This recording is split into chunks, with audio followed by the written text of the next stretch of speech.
વાત કરીએ રાજ્યમાં 5 દિવસ રહેશે યલો એલર્ટ।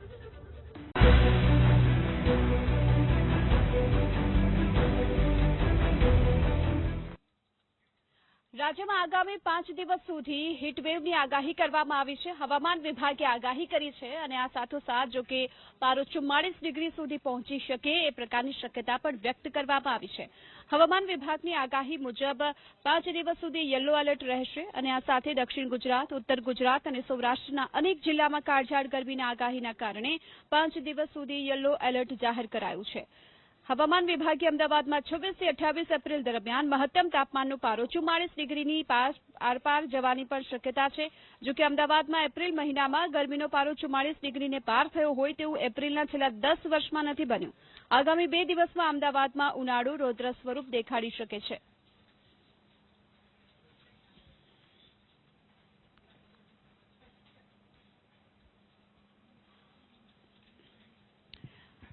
તો આગામી સમયમાં હજુ પણ પારો 44 ડિગ્રી સુધી જાય તેવી સંભાવના હવામાન વિભાગે વ્યક્ત કરી છે અને અમદાવાદમાં 44 ડિગ્રી સુધી તાપમાન જઈ શકે છે।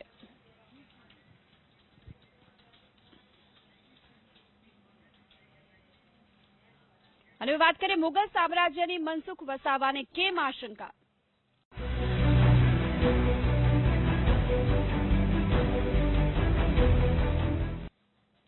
ગેરકાયદેસર રીતે ધર્મ પરિવર્તન કરાવનારાઓને ભાજપના સાંસદ મનસુખ વસાવા કે જેમને ચીમકી આપી છે। આદિવાસીઓમાં વટાળ પ્રવૃત્તિ અને આદિવાસીઓને ભોળવી ધર્મ પરિવર્તન કરવાના મુદ્દે ભાજપના સાંસદ મનસુખ વસાવાએ આજે મોટું અને એવું નિવેદન આપ્યું જે વિવાદનું કારણ બની શકે છે। ઈસાઈ કે ઇસ્લામ અપનાવનાર આદિવાસીઓને અનુસૂચિત જાતિની યાદીમાંથી દૂર કરવાનું કહેવાની સાથોસાથ વધતા જતા ધર્મ પરિવર્તન પર અનેક સવાલ ઉભા કર્યા અને સજાગ નહીં રહેવા પર હિન્દુ સમાજ લઘુમતીમાં મુકાવાનો અને દેશમાં મુઘલ સામ્રાજ્ય સ્થાપિત થવાની વસાવાએ ખુલ્લેઆમ આશંકા વ્યક્ત કરી। મોહમ્મદ પૈગંબર અને ઈસુ ખ્રિસ્તનો પૂરો આદર કરવાની સાથોસાથ એ પણ તેમણે સ્પષ્ટતા કરી છે કે બદ ઇરાદાથી હિન્દુ ધર્મને બદનામ કરે તેવી ટિપ્પણી કરનારાઓ અન્ય ધર્મ વિશે કેમ કોઈ ટીકા નથી કરતા। મનસુખ વસાવાએ આ નિવેદન ડેડિયાપાડાના જાનકી આશ્રમમાં યોજાયેલા એક કાર્યક્રમમાં આપ્યો।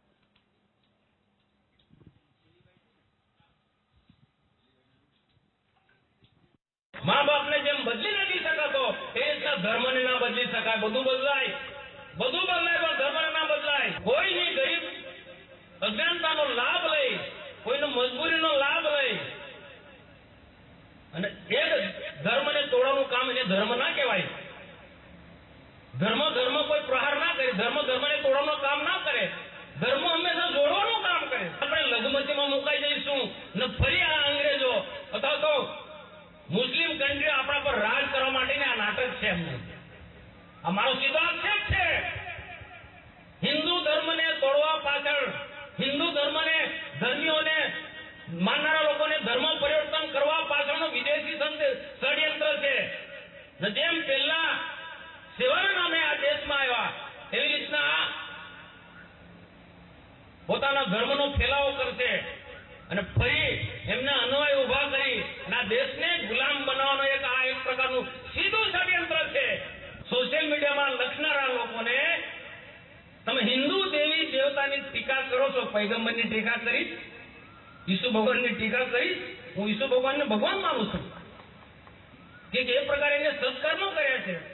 તમને શું અધિકાર છે કે અમારા હિન્દુ દેવતા પર ટીકા ટિપ્પણી કરવાનો? એના માટે પણ અમે મૌન નથી રહેવાના। અમે તમારા ધર્મ કે તમારા આરાધ્ય દેવ પર અમે ટીકા ટિપ્પણી નથી કરતા। અમારા જે આરાધ્ય છે એના પર ટીકા ટિપ્પણી કરવાનો કોઈને અધિકાર નથી। આવા લોકો આદિવાસી સમાજને ગેરમાર્ગે દોરી રહ્યા છે, એનાથી આપણે સાવધાન રહેવાની જરૂર છે। મારો હિન્દુ ધર્મ છે ને હિન્દુ ધર્મને કોઈ તોડવાનો પ્રયત્ન કરે તો હિન્દુ ધર્મના રક્ષણ માટે બલિદાન આપવાની જરૂર જણાય તો આ મનસુખ વસાવા પહેલું બલિદાન આપશે કે બધા જ લોકો કોઈ ને કોઈ રીતના કોઈ મુસ્લિમ થઈ જશે, કોઈ બૌદ્ધ થઈ જશે, કોઈ ઈસાઈ થઈ જશે તો આ દેશ પર, આ હિન્દુસ્તાનમાં હિન્દુઓનું શું થવાનું છે? જો સીધી રીતના આ લોકો ના માનતા હોય, હિન્દુ ધર્મને તોડનારા તત્વો ધર્મ પરિવર્તન કરીને બીજા અન્ય। प्रधानमंत्री नरेंद्र मोदी ने सांभळीए। इस महत्वपूर्ण आयोजन में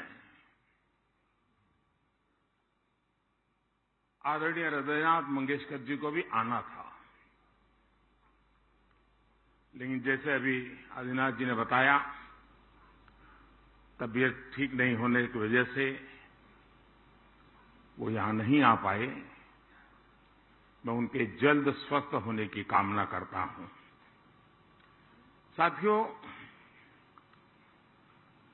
मैं अपने आप को बहुत उपयुक्त यहां नहीं अनुभव कर रहा हूं, क्योंकि संगीत जैसे गहन विषय का जानकार तो मैं बिल्कुल नहीं हूं। लेकिन सांस्कृतिक बोध से मैं ये महसूस करता हूं कि संगीत एक साधना भी है और भावना भी है। जो अव्यक्त को व्यक्त कर दे वो शब्द है। जो व्यक्त में ऊर्जा का, चेतना का संचार कर दे वो नाद है। और जो चेतन में भाव और भावना भर दे उसे सृष्टि और संवेदना की पराकाष्ठा तक पहुंचा दे वो संगीत है।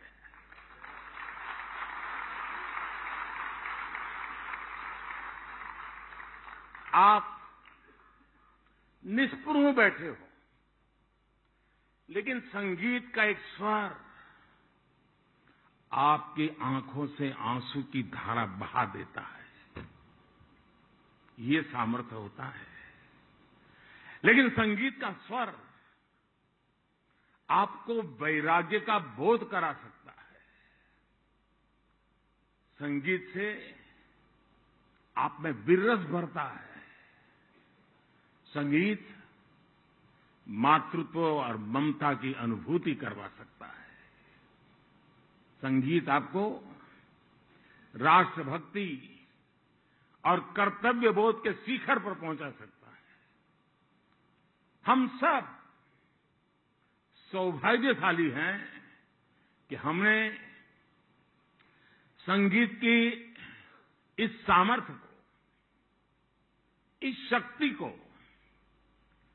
लता दीदी के रूप में साक्षात देखा है। हमें अपनी आंखों से उनके दर्शन करने का सौभाग्य मिला है। और मंगेशकर परिवार पीढ़ी दर पीढ़ी इस यज्ञ में अपनी आहुति देता रहा है। और मेरे के लिए तो ये अनुभव और भी कहीं बढ़कर रहा है।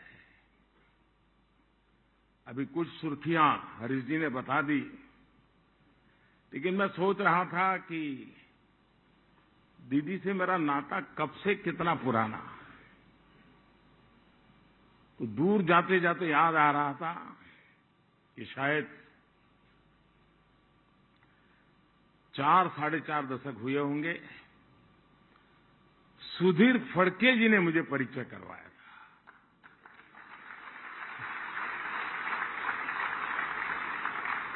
और तब से लेकर के आज तक इस परिवार के साथ अपार स्नेह, अनगिनत घटनाएं मेरे जीवन का हिस्सा बन गई।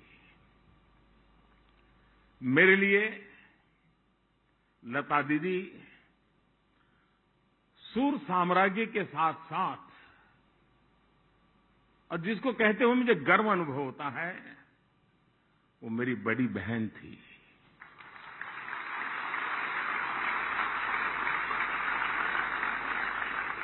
पीढ़ियों को प्रेम और भावना का उपहार देने वाली लता दीदी, उन्होंने मुझे हमेशा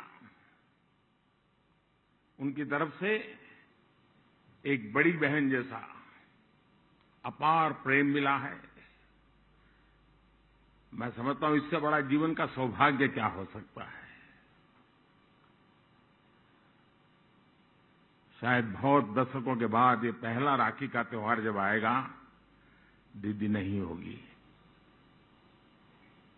सामान्य तौर पर किसी सम्मान समारोह में जाने का, और जब अभी हरीश जी भी बता रहे थे कोई सम्मान ग्रहण करना, मैं थोड़ा उन विषय में दूर ही रहा हूं, मैं अपने आप को एडजस्ट नहीं कर पाता हूं।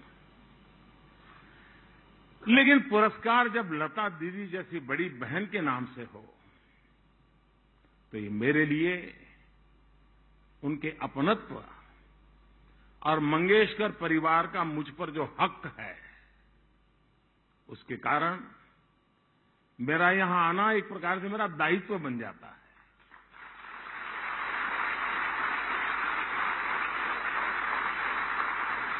और ये उस प्यार का प्रतीक है।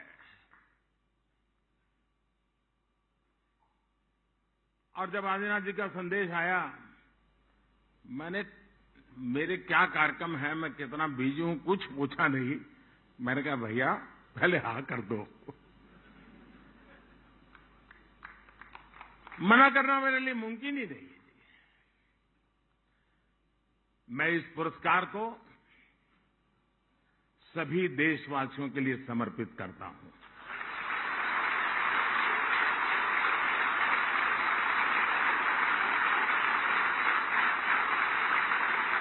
जिस तरह लता दीदी जन जन की थी, उसी तरह उनके नाम से मुझे दिया गया है पुरस्कार भी जन जन का है। लता दीदी से अक्सर मेरी बातचीत होती रहती थी। वो खुद से भी अपने संदेश और आशीर्वाद भेजती रहती थी। उनकी एक बात शायद हम सबको काम आ सकती है, जिसे मैं भूल नहीं सकता हूं। मैं उनको बहुत आदर करता था, लेकिन वो क्या कहती थी? वो हमेशा कहती थी, मनुष्य अपनी उम्र से नहीं, अपने कार्य से बड़ा होता है। जो देश के लिए जितना करे, वो उतना ही बड़ा है।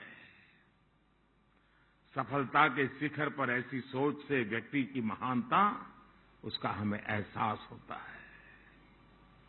लता दीदी उम्र से भी बड़ी थी और कर्म से भी बड़ी थी। हम सभी ने जितना समय लता दीदी के साथ गुजारा है, हम सब जानते हैं कि वो सरलता की प्रतिमूर्ति थी। लता दीदी ने संगीत में वो स्थान हासिल किया कि लोग उन्हें मां सरस्वती का प्रतिरूप मानते थे। उनकी आवाज ने करीब 80 सालों तक संगीत जगत पर अपनी छाप छोड़ी थी। ग्रामोफोन से शुरू करें तो ग्रामोफोन से कैसेट, फिर सीडी, फिर डीवीडी, फिर पेन ड्राइव, ऑनलाइन म्यूजिक और ऐप्स तक संगीत और दुनिया की कितनी बड़ी यात्रा लता जी के साथ साथ तय हुई है। सिनेमा की 4-5 पीढ़ियों को उन्होंने अपनी आवाज दी। भारत रत्न जैसा सर्वोच्च सम्मान उन्हें देश ने दिया और देश गौरवान्वित हुआ। पूरा विश्व उन्हें सुर साम्राज्ञी मानता था, लेकिन वो खुद को सुरों की साम्राज्ञी नहीं, बल्कि साधिका मानती थी। और ये हमने कितने ही लोगों से सुना है कि वो जब भी किसी गाने की रिकॉर्डिंग के लिए जाती थी तो चप्पलें बाहर उतार देती थी। संगीत की साधना और ईश्वर की साधना उनके लिए एक ही था। साथियों, आदि शंकर के अद्वैत के सिद्धांत को हम लोग सुनने समझने की कोशिश करें तो कभी कभी उलझन में भी पड़ जाते हैं। लेकिन मैं जब आदि शंकर के अद्वैत के सिद्धांत की तरफ सोचने की कोशिश करता हूं तो अगर उसको सरल शब्दों में मुझे कहना है उस अद्वैत के सिद्धांत को, ईश्वर का उच्चारण भी स्वर के बिना अधूरा है।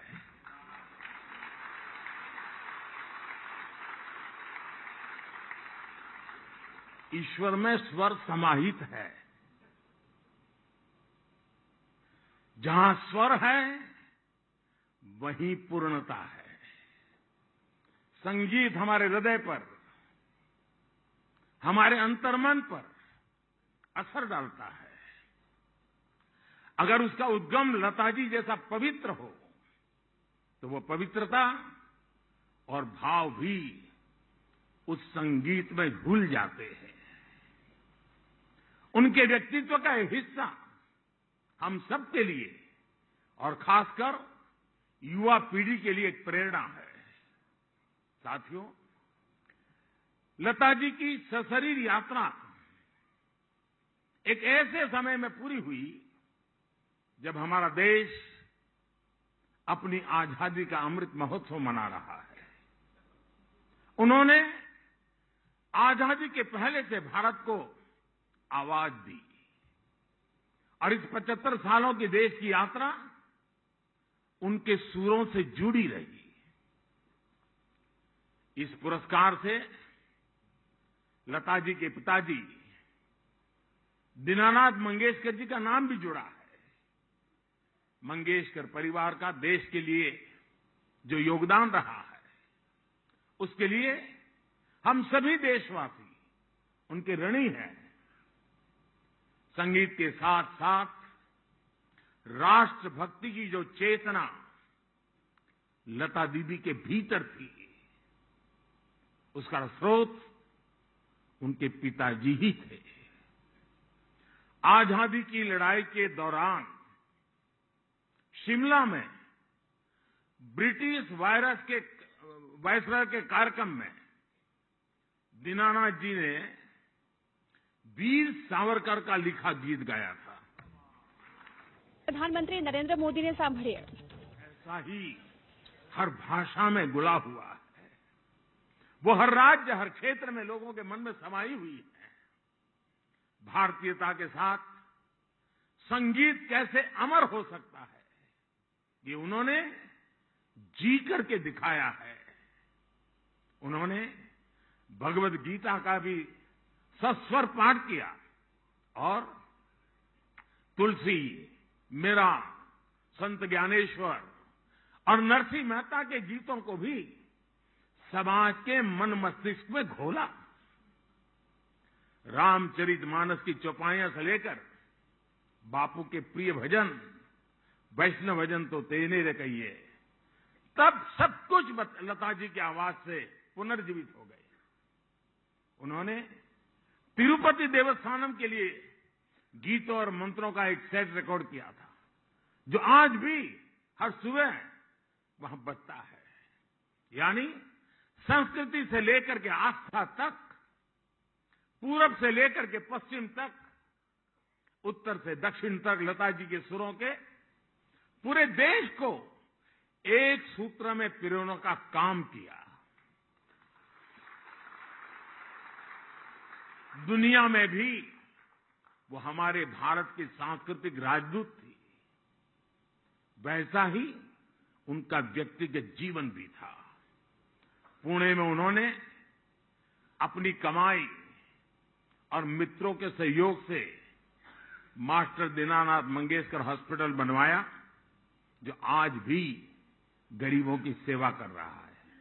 और देश में शायद बहुत कम लोगों तक ये चर्चा पहुंची होगी, कोरोना कालखंड में देश की जो इन्हीं चुनी अस्पतालें जिन्होंने सर्वाधिक गरीबों के लिए काम किया उसमें पुणे की मंगेशकर अस्पताल का नाम है।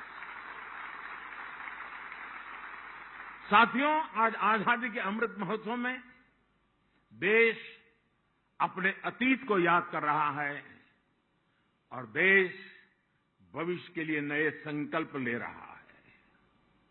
हम दुनिया के सबसे बड़े स्टार्टअप इकोसिस्टम में से एक है। आज भारत हर क्षेत्र में आत्मनिर्भर बनने की ओर आगे बढ़ रहा है। विकास की ये यात्रा हमारे संकल्पों का हिस्सा है, लेकिन विकास को लेकर भारत की मौलिक दृष्टि हमेशा अलग रही है। हमारे लिए विकास का अर्थ है सबका साथ, सबका विकास, सबका विश्वास और सबका प्रयास। सबके साथ और सबके लिए विकास के इस भाव में वसुधैव कुटुंबकम की भावना भी शामिल है। पूरे विश्व का विकास, पूरी मानवता का कल्याण, ये केवल भौतिक सामर्थ्य से हासिल नहीं किया जा सकता। इसके लिए जरूरी होते हैं मानवीय मूल्य, इसके लिए जरूरी होती है आध्यात्मिक चेतना। इसलिए आज भारत दुनिया को योग और आयुर्वेद से लेकर पर्यावरण रक्षा जैसे विषयों पर दिशा दे रहा है। मैं मानता हूं भारत के इस योगदान का एक अहम हिस्सा हमारा भारतीय संगीत भी है। ये जिम्मेदारी आपके हाथों में है। हम अपनी इस विरासत को उन्हीं मूल्यों के साथ जीवंत रखें और आगे बढ़ाएं और विश्व शांति का एक माध्यम बनाएं। ये हम सबकी जिम्मेदारी है। मुझे पूरा विश्वास है संगीत जगत से जुड़े आप सभी लोग इस जिम्मेदारी का निर्वहन करेंगे और एक नए भारत को दिशा देंगे। इसी विश्वास के साथ मैं आप सभी का हृदय से धन्यवाद करता हूं। मंगेश्वर परिवार का भी मैं हृदय से धन्यवाद करता हूं कि आपने दीदी के नाम से इस प्रथम पुरस्कार के लिए मुझे चुना। लेकिन हरीश जी जब सम्मान पत्र पढ़ रहे थे तो मैं सोच रहा था कि मुझे इसे कई बार पढ़ना पड़ेगा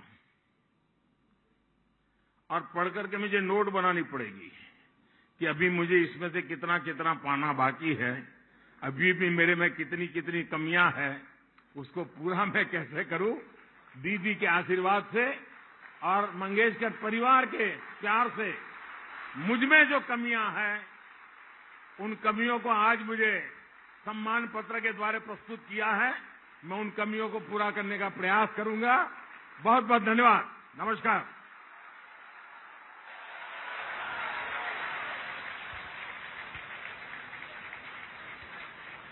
પ્રધાનમંત્રી નરેન્દ્ર મોદી કે જેમણે આજના દિવસે લતા દીદીને યાદ કર્યા અને એ પણ જો કે દુઃખ વ્યક્ત કર્યું કે આ રક્ષાબંધન પર તેમની સાથે લતા દીદી નહીં હોય।